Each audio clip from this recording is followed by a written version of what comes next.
السلام علیکم۔ پیار والے کی جانب سے پیار والوں کے لیے اخلاقیات کے ایک استاد نے طلبہ سے پوچھا، اگر تمہارے پاس 86,400 روپے ہو اور کوئی لٹیرا ان میں سے 10 روپے چھین کر بھاگ جائے تو تم کیا کرو گے؟ کیا تم اس کے پیچھے بھاگ کر اپنی لوٹی ہوئی 10 روپے کی رقم واپس حاصل کرنے کی کوشش کرو گے، یا پھر اپنے باقی کے بچے ہوئے 86,390 روپوں کو حفاظت سے لے کر اپنے راستے پر چلتے رہو گے؟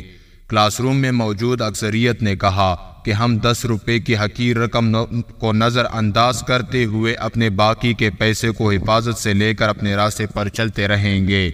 استاد نے کہا، تمہارا بیان اور مشاہدہ درست نہیں۔ میں نے دیکھا ہے کہ زیادہ تر لوگ ان 10 روپے کو واپس لینے کے چکر میں ڈاکو کا پیچھا کرتے ہیں اور نتیجے کے طور پر اپنے باقی کے بچے ہوئے 86,390 روپے سے بھی ہاتھ دھو بیٹھتے ہیں۔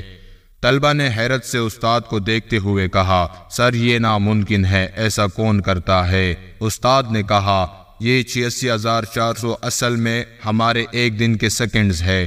کسی 10 سیکنڈ کی بات کو لے کر یا کسی 10 سیکنڈ کی ناراضگی اور غصے کو بنیاد بنا کر ہم باقی کا سارا دن سوچنے، جلنے اور گڑنے میں گزار کر اپنا باقی کا سارا دن برباد کرتے ہیں۔ یہ والے 10 سیکنڈ ہمارے باقی بچے ہوئے 86,390 سیکنڈز کو بھی کا کر برباد کر دیتے ہیں۔ اللہ پاک ہمیں روزانہ وقت اور دنیا میں رہنے کی مہلت عطا کرتے ہیں، جن پر اللہ کے ساتھ ساتھ ہمارے خاندان، بیوی، بچوں، دوستوں اور بہت لوگوں کا حق ہے۔ باتوں کو نظر انداز کرنا سیکھیے، ایسا نہ ہو کہ آپ کا کوئی وقتی اشتعال، ناراضگی آپ سے آپ کے سارے دن کی طاقت چھین کر لے جائے۔